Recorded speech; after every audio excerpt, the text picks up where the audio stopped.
Assalamualaikum warahmatullahi wabarakatuh. Materi kali ini kita akan membahas tentang Retail Communication Mix and Customer Relationship Management. Sumber dari materi ini berasal dari buku Levy tentang Retailing Management. Jadi apa yang disebut dengan Retail Communication Mix? Jadi itu sebenarnya adalah alat yang digunakan untuk berkomunikasi dengan pelanggan atau potensial pelanggan kita di dalam retail. Nah, itu banyak sekali media yang bisa kita gunakan untuk berkomunikasi. Misalnya dari newspaper atau koran, kemudian bisa dari majalah, radio, TV, dari email langsung, kemudian kegiatan event atau kegiatan pameran, kemudian ada iklan, kemudian dari sosial media, kemudian dari kemasan, bisa juga penjualan secara langsung atau juga website. Nah, ini adalah cara-cara yang bisa digunakan dalam communication mix. Artinya, produk retail yang akan dijual itu bisa dipilih media apa yang digunakan. Nih contohnya di koran, misalnya ada berita, ada promosi atau iklan mengenai produk atau jasa. Nah itu bisa digunakan. Kemudian dari TV itu sering tuh banyak iklan yang memberikan promosi terhadap produk atau jasa. Nah, ini ada banyak sekali contoh-contoh communication mix yang kita bisa gunakan di dalam retail. Kemudian ada banyak sebenarnya tipe promosi ya dalam penjualan. Misalnya melalui game, melalui perlombaan, ada diskon, kemudian ada yang special sales atau hari spesial untuk penjualan, kemudian ada program reward, ada kupon, kemudian ada misalnya buy one get one, kemudian ada contohnya free sample. Nah, ini adalah tipe-tipe promosi yang sering kita lihat ya, misalnya game, misalnya kita ikut game itu kita dapat hadiah, atau kalau tadi misalnya kayak buy one get one itu sering nih, misalnya beli minuman beli satu dapat satu. Nah, inilah contoh-contoh promosi yang bisa digunakan untuk dalam communication mix atau di retail communication mix. Oke, kemudian untuk metode communication dengan customer itu ada 4 sebenarnya. Ada yang sifatnya offline, ada interaktif, ada yang online, dan ada yang pasif. Kalau contoh yang online itu misalnya direct marketing atau penjualan secara langsung. Nah, ini bisa melalui email. Bisa juga melalui mobile, juga website, blog, dan sosial media. Yang paling sering mungkin di sekitar kita itu yang paling sering itu kita lihat sosial media. Misalnya kita mau promosi produk kita melalui Instagram. Nah, itu melalui online itu komunikasi, artinya kita mengkomunikasikan produk atau jasa yang akan kita jual kepada konsumen. Dari blog juga sih. Jadi kalau dari blog itu banyak sekali misalnya perusahaan memberikan promotion paid ya, artinya dia bayar tuh di blog untuk satu artikel, kemudian membahas atau mereview tentang produk atau jasa dia. Nah, di media sosial juga sering seperti itu. Makanya banyak sekali kalau kita perhatikan, artis-artis itu kan dia bekerja sama dengan perusahaan untuk mempromosikan, artinya ada advertising paid, artinya dia dibayar untuk promosi untuk produk atau jasanya. Kemudian ada secara offline. Offline itu bisa personal selling, ini interaktif ya, artinya secara aktif dalam promosi penjualan. Nah, ini bisa personal selling artinya menjual secara langsung, kemudian ada sales promotion tadi yang misalnya ada kontes, misalnya special event, Kemudian ada demonstrasi. Kalau misalnya nih, kalau kalian pernah ke retail di Carrefour, terus ada yang jual minyak, dia langsung demonstrasikan memasak bagaimana kegunaan minyak. Nah, ini salah satu sebenarnya contoh komunikasi ya kepada si konsumer. Nih, kita nih jualan minyak nih. Minyak ini bermanfaatnya seperti ini. Nah, dia dengan demonstrasi. Kemudian ada dengan event. Misalnya pada saat Garuda Fair. Nah, itu merupakan contoh event, atau misalnya pada pembelian produk tertentu pada hari-hari tertentu juga. Kemudian ada kalau yang secara offline dan pasif, ada yang ini ya, ada yang in-store itu udah, kemudian ada kontes, kalau misalnya ikut lomba kita dapat hadiah, atau GVR, atau misalnya kita kupon, misalnya dia hanya mobil, nah itu secara offline. Kemudian kalau secara pasif, itu ada juga advertising, sales promotion, dan direct marketing. Nah ini bisa melalui katalog. Jadi dengan katalog itu sebenarnya si peritel itu memberikan promosi juga untuk orang tahu bahwasanya produk dia itu memang bisa dikomunikasikan ke konsumen. Si konsumen jadinya, oh ini nih ada produk yang akan kita beli, manfaatnya ini. Jadi itu perlu sekali communication retail di dalam retail. Nah kemudian selain itu ada juga ini adalah contoh dari komunikasi dengan si konsumen juga. Nah, ada yang sifatnya itu dibayar, kemudian ada yang yang gratis gitu. Jadi contoh yang dibayar itu misalnya ada yang berdasarkan iklan, itu pasti berbayar. Kemudian berdasarkan store atmosphere, kemudian dari website, atau dari sales promotion itu biasanya dibayar. Nah, kalau dari personal itu gimana? Itu berbayar juga. Misalnya kita rekrut karyawan kita untuk jadi sales. Nah, itu pasti harus dibayar. Kemudian tapi ada juga yang tidak dibayar ya dalam kita memberikan komunikasi mengenai produk dan jasa kita di konsumen. Yang nggak dibayar itu contohnya apa? Word of mouth, atau misalnya dari mulut ke mulut. Misalnya kita satu orang mencoba produk kita, misalnya saja produk yang kita coba itu kopi. Nah, pada saat dicoba kopi tersebut, kita kasih tahu ke teman kita, oh ini bagus banget kopinya. Nah, dari teman kita dia cekal lagi ke temannya. Begitu seterusnya. Jadi kopi itu akan terus berlanjut sehingga orang akan tahu. Artinya iklan secara gratis. Nah, itu word of mouth. Ini sering banget dibuat sebagai variabel dalam skripsi. Nah, kemudian kalau bicara dengan komunikasi marketing, itu berhubungan dengan brand atau merek. Nah, brand itu apa sih, Bu? Itu bisa berupa nama, bisa berupa desain, simbol, atau apapun itu yang menunjukkan produk itu atau jasa itu punya identitas. Nah, misalnya saja logo. Nah, gunanya apa?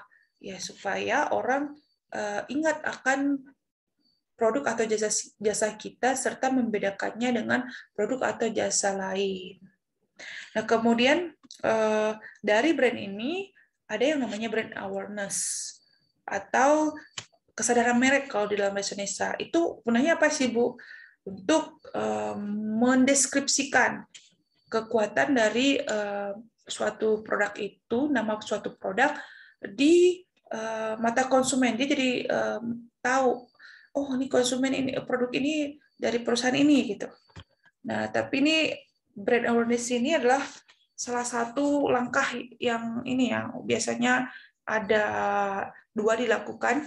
Yang pertama, produknya itu sudah dikenal orang, tapi kita tetap maintain supaya tetap diingat orang, atau juga dia produk baru gitu. Kemudian dengan brand awareness ini kita bisa memenangkan kompetisi di dalam pemasaran. Nah, kemudian brand ini ada dua juga. Yang pertama itu ada yang nilai dari si retailnya itu yang disebut dengan ekuitas merek. Gunanya apa? Untuk menarik si konsumen serta membangun loyalitas. Nah, kemudian kalau nilai dari si konsumen sendiri, apa sih guna brand ini? Jadi si konsumen ini waktunya nggak hilang hanya untuk mencari informasi. Jadi dia lebih simple ya dalam pembelian. Jadi si konsumen udah, oh ini recognize, jadi dia udah tahu merek apa yang akan dia beli di dalam baik itu produk maupun jasa. Nah, itu gunanya nih dalam komunikasi. Artinya, jika kita punya retail komunikasi, itu memudahkan si konsumen terhadap produk kita. Nah, ujung-ujungnya memang ini untuk loyalitas. Nah, kemudian cara membangun loyalitas saya atau brand equity ini melalui ada yang namanya kita create emotional connection. Artinya kita harus menciptakan koneksi emosional terhadap si konsumen kita. Kemudian ada consistent reinforcement, kemudian kita menciptakan level kesadaran merek, kemudian kita develop terhadap asosiasi produk kita, yang terakhir itu kita konsisten di dalam brand tersebut. Nah, mungkin itu untuk communication mix. Kemudian kalau untuk customer relationship management, itu apa sih? Sebenarnya adalah filosofi bisnis dalam membuat strategi program atau sistem yang fokus untuk mengidentifikasi dan membangun loyalitas dari retailer atau retail kepada si konsumen. Ada banyak cara sekali, ada banyak strategi yang bisa digunakan. Nah, biasanya customer relationship management ini sebuah organisasi itu berupaya untuk memanage potensial konsumen yang akan membeli produk mereka. Nah, cara collecting datanya gimana? Jadi bisa pakai customer database dan bisa juga melalui approach for collecting information, artinya kita mengumpulkan data informasi dari konsumen kita. Nah, apa bedanya Bu database dengan mengumpulkan koleksi informasi? Itu database kan mengumpulkan informasi juga. Nah, perbedaannya begini. Kalau di database konsumer kita mendapatkan datanya dari sejarah penjualan atau apa saja yang si konsumen kita beli. Kemudian bisa juga berdasarkan kontak langsung dari si retailer, bisa melalui website, kemudian call center, misalnya kita kirim email ke konsumen kita. Nah, itu kita punya datanya. Misalnya dari kita kontak si konsumen, kan biasanya kita konsumen nih ngisi website, kita buat nama kita, kemudian alamat kita, tanggal lahir kita. Nah, dari situ si perusahaan itu akan menyimpan database kita. Jadi dia tahu kita itu siapa. Atau misalnya kalau kita punya komplain, kita telepon ke call center. Nah, call center itu akan punya backup untuk histori produk kita, atau misalnya pembelian kita juga akan terbackup. Kemudian ada juga berdasarkan respon si konsumen pada saat promosi. Nah, kalau misalnya promosi ini kita disuruh isi data. Nah, ini sebenarnya si perusahaan itu dia sedang menyimpan database kita.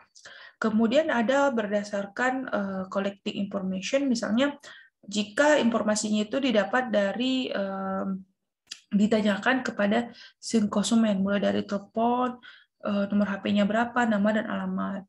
Kemudian bisa juga ini karena dia collecting data itu dari kartu ya. Jadi si retail membuat membership card atau kartu anggota kepada pelanggannya. Dia koleksi data dari konsumen tersebut, lalu dia buat database-nya gitu. Akhirnya si perusahaan itu atau si retail punya hubungan dengan si konsumen. Dia bakalan tahu apa sih yang diinginkan si konsumen itu. Nah, itu perlunya ya. Makanya kita perhatikan sekarang para retail itu sudah memberikan layanan membership ya atau kartu. Gunanya apa? Ya mereka ingin membangun trust dan juga loyalitas dari si konsumen. Dia juga ingin maintenance atau mempertahankan hubungan dan meningkatkannya dengan si konsumen dia. Jadi si retail itu nggak mau konsumennya hilang. Akhirnya dia punya strategi untuk gimana sih cara menciptakan hubungan yang baik dengan si konsumen, yaitu dengan mengenal si konsumen. Cara mengenal konsumen itu gimana? Ya kita harus tahu dong siapa mereka, apa yang mereka inginkan. Nah itu salah satunya dengan membuat membership. Sehingga retail sekarang banyak sekali menggunakan membership. Nah ini adalah siklus hidup dari customer relationship management. Ada yang kalau dia produk baru biasanya membutuhkan inovasi dan diferensiasi atau apa yang membuatnya berbeda dari produk lain. Kemudian kita kalau sudah ada dikenal, kita akan masuk ke tahap retain. Di sini kita harus adaptasi. Artinya kita mendengarkan apa yang diinginkan si konsumen. Kemudian kita juga kalau butuh produk yang baru ya kita ciptakan. Kalau misalnya produk lama kita itu sudah tidak sesuai dengan apa yang dibutuhkan si konsumen. Kemudian ada tahap enhancing, yaitu di sini kita mulai mengurangi biaya dan kita terus meningkatkan customer service kita kepada si konsumen. Nah, begitulah tahap dari CRM ini. Nah, kalau misalnya di retail, kalau kita sering perhatikan, dari segi communication mix ya, terutama cara penyampaian komunikasi di sekarang ini, kebanyakan itu orang memang di media sosial. Dan kalau salah satu strategi menghubung dengan konsumen itu nggak melulu dengan membership juga sih. Jadi itu berhubungan ya. Kenapa ini dalam satu topik? Karena dengan communication mix itu kita juga berhubungan dengan customer relationship management kita. Misalnya kalau kita sudah promosikan dan kita tahu siapa nih pelanggan kita, dia maunya apa dari produk atau jasa kita. Nah, kita akan buat event untuk mereka. Nah, biasanya perusahaan dia punya gathering sih untuk memberikan penghargaan kepada konsumen dia yang loyal. Nah, ada juga peritel itu, misalnya nih di daerah Payakumbuh, kita perhatikan misalnya Ibu kasih contoh Tiffany Houseware, dia itu buat membership, tetapi dengan cara memang membayar. Kebanyakan kalau di retail itu nggak bayar sih ya dalam membuat membership. Mungkin ada beberapa 1-2 yang bayar, tapi kebanyakan itu sih nggak bayar. Terus dengan membership itu dia buat potongan harga. Terus dari potongan harga dia akan berikan harga yang berbeda. Nah dari sini dia sebenarnya dari buat membership, dia itu sudah membuat database dari pelanggan dia. Dari situ dia buat kupon, dia sudah mempraktekkan promosi atau media promosi untuk communication ya, untuk membicarakan bagaimana si retailnya dia, karena dia tentang alat rumah tangga, akhirnya dia itu akan memberikan potongan harga kepada produk-produk alat rumah tangga tersebut. Kemudian dia juga berikan misalnya 1 kupon untuk sekali pembelian dan kemudian diundi. Nah, setelah diundi ini pasti dia akan kasih tahu ke konsumen. Pasti kalau konsumen yang kebetulan beruntung mendapatkan itu kan si konsumennya akan senang gitu. Artinya dia build the trust. Nah, itu adalah bagaimana communication mix ini berhubungan dengan CRM atau Customer Relationship Management. Sehingga 2 topik ini menjadi satu. Selain itu, contoh yang lain apalagi Bu di dalam retail? Oke, misalnya contohnya di retail Ramayana. Nah, di Ramayana ini kan dia punya kartu member juga ya. Nah, di kartu member itu biasanya kan dia minta dalam membuat kartu member, semua retail ya, kebanyakan itu minta KTP. Nah, di KTP itu dia akan lihat siapa kita. tanggal lahir kita, alamat kita di mana. Dan juga dia minta nomor HP kita atau nomor telepon yang bisa dihubungi. Nah, dari situ setiap kita ke Ramayana kan ditanya, punya ini nggak Bu? Punya member card nggak Bu? Setelah kita punya member card apa? Kita akan mendapatkan poin dan hadiah gitu. Nah, artinya dia memanfaatkan card itu untuk promosi juga. Artinya dia promosi supaya kita terus-terus datang ke retail tersebut, membangun loyalitas. Nah, ujung-ujungnya communication skill dan CRM ini memang untuk loyalitas si konsumen. Dan dia supaya ingat brand kita dan recall terus. Ya, gunanya apa? Untuk sustainable terhadap retail kita. Kalau konsumen udah loyal, artinya produk kita tersebut akan terus digunakan si konsumen kita.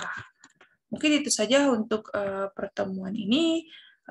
Selamat belajar dan semoga berguna. Assalamualaikum warahmatullahi wabarakatuh.